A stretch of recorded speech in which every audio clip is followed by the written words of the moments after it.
The good channel நேயர்களுக்கு வணக்கம்.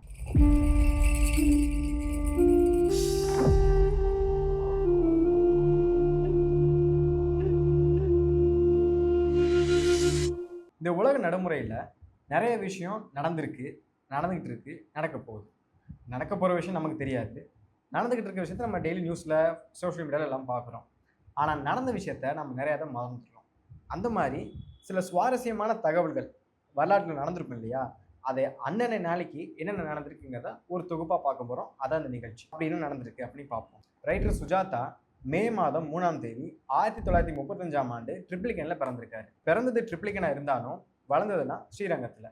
இப்போ நம்ம இவரை பற்றி சில சுவாரஸ்யமான தகவல்களை தெரிஞ்சுக்கலாம்.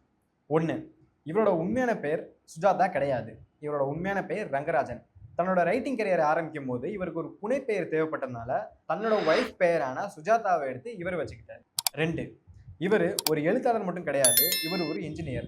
பாரத் எலக்ட்ரானிக்ஸ் லிமிடெட்ல இவர் இன்ஜினியராக வேலை பார்த்துருக்காரு. அது மட்டும் இல்லாமல் இன்னைக்கு நம்ம பயன்படுத்தக்கூடிய எலக்ட்ரானிக் ஓட்டிங் மிஷினை டிசைன் பண்ணதுல இவரோட ஒரு பெரும் பங்கு இருக்கு. 3வதா, தமிழ் எழுத்துலகத்துல சயின்ஸ் ஃபிக்ஷன் கதைகள் வரத்துக்கு சுஜாதா ஒரு முக்கியமான காரணமா இருந்திருக்காரு. ஏன்னா அவரோட எழுத்துக்களுக்கு பிறகுதான் சயின்ஸ் ஃபிக்ஷன் கதைகள் அதிகமாக வர ஆரம்பிச்சது.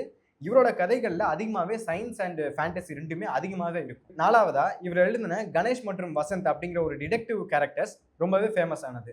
இந்த கேரக்டர்ஸும் அதை பேஸ் பண்ண கதைகளும் தமிழ்ல டிடெக்டிவ் கதைகளுக்கு ஒரு தனி உயரத்தை கொடுத்தது. இவர் பிரபல இயக்குநர்களான மணிரத்னம் மற்றும் சங்கரோட நிறைய படங்கள் பயணிச்சிருக்காரு. நிறைய படங்களுக்கு வசனமும் கதைகளும் எழுதியிருக்காரு. அதுல முக்கியமா குறிப்பிட்டு சொல்லணும்னா பாம்பே, ரோஜா, சிவாஜி மற்றும் எந்திரன் இந்த படங்களை சொல்லலாம். 6, கம்ப்யூட்டர், இன்டர்நெட் போன்ற விஷயங்களை மக்கள்கிட்ட கொண்டு சேர்த்தாரு.